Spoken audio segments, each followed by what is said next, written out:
It's Local Edition. I'm Brad Pomerance in Sacramento today, and we are joined by Patty Lopez. She is a member of the California State Assembly, and recently the Assembly passed an increase in the minimum wage. The vote was historic. We see that California will be on the forefront of the minimum wage throughout the country, even ahead of New York. Essentially, the minimum wage will increase to $15 by 2022. What do you think about the vote? It was on the right time to do this. These families are waiting for this increase for over 10, 20 years, and I happily be part of this historical day. Please tell me about the families, because you represent in the North San Fernando Valley a lot of the families, and so many of us, we don't know them, and I want you to tell us about them. Well, right now, it's really hard right now with the economy. Family that had all the family, sometimes they had to have two jobs. Right. To have a decent budget for the family right now, especially before I came to the assembly, I had to have two jobs. You yourself? Yes. You had two jobs? Yes, of course. And my husband working full time. Wow. And now I see the benefit in my community. As I see it now, the moms can go and work and have a little money to pay for the babysitting. Right. The transportation, the programs after school for the kids. Sometimes little increase, it will help a lot of the families. Now, the increase will hit $15, but that's in 6 years. Yes. It's slower. There was an initiative that was going to be on the ballot in November that would have brought the number to 15 1 year earlier. But it's going to be 1050 next year, then 11, then 12, then 13, then 14, and then we get to 15. Is this quick enough? Maybe it's not enough right now, but it's just the beginning and to start supporting these families. And right now it's like little make the difference. And whether we have it by this new law, right, or that we was put it in the ballot soon. But it looks like it won't be on the ballot. No. I do want to ask you though, there was discussion that whether the state should be able to prevent cities from having their own minimum wage laws. And that discussion did not move forward. And so in Los Angeles, for example, Los Angeles's minimum wage will increase to $15 by 2020. Sooner, and you represent significant portions of Los Angeles. Yeah, but it's still, the process is not in yet. Like you say, it's going to be another 2 years early. Right. But I believe to make it a standard for the state of California, right, it will support all the whole state. Do you live in or near San Fernando, the city of San Fernando? In fact, I live in the city of San Fernando, and I represent the city of San Fernando, Pacoima, Silmar. And the reason I ask is, has San Fernando passed its own minimum wage law?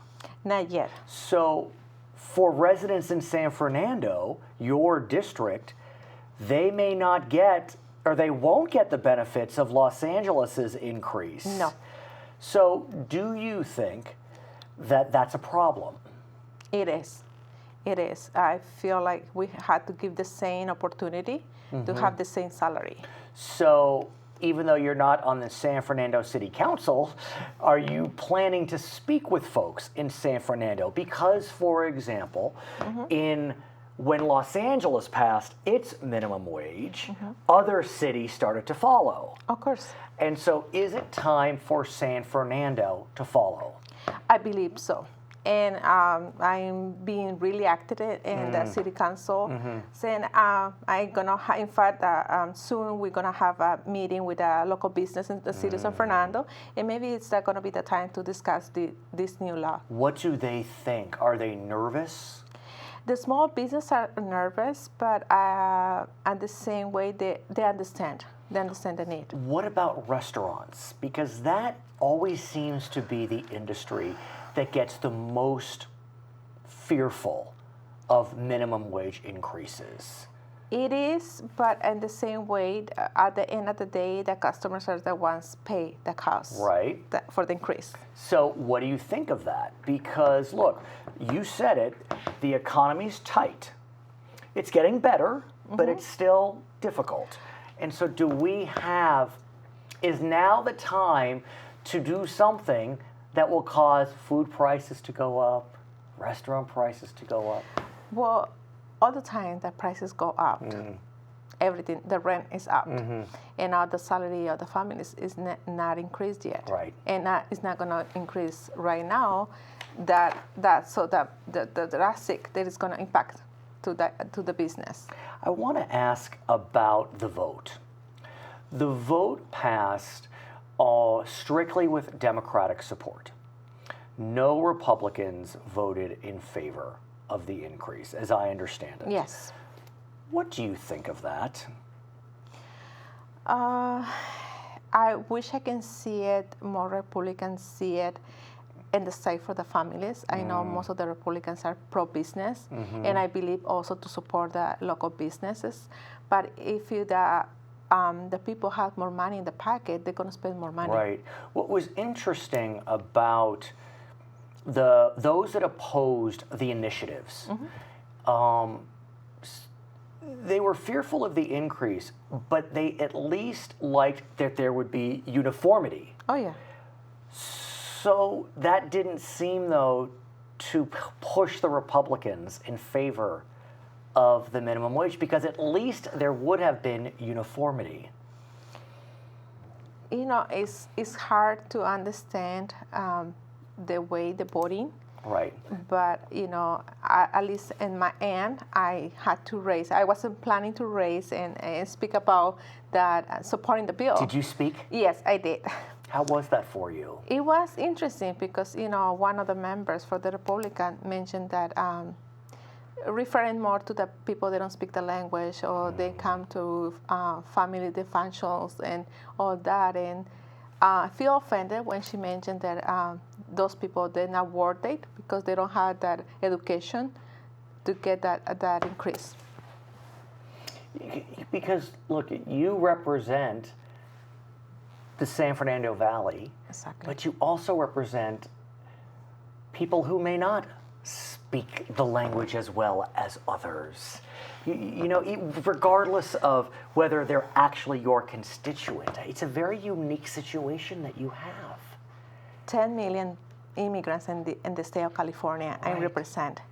And for some people say that you had to be well educated, had a master's degree or credentials, you know, and you're not worth than $15 an hour. That's mean insulting for my community. That's why I feel that it was my duty at the time to speak up on the bill and support the bill.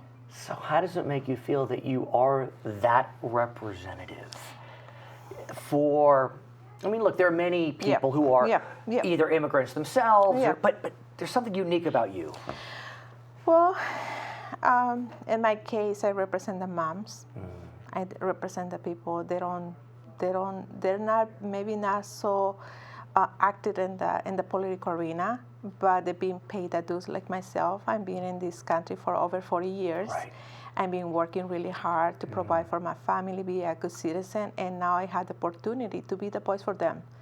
And I will be the voice for them. I will stand for them. I'm going to be inside to make sure the people, especially when we have this discussion on the floor, they need to hear something from Patty. She is Patty. She's Patty Lopez. She's a member of the California State Assembly. I'm in Sacramento. Brad Pomerance, Local Edition.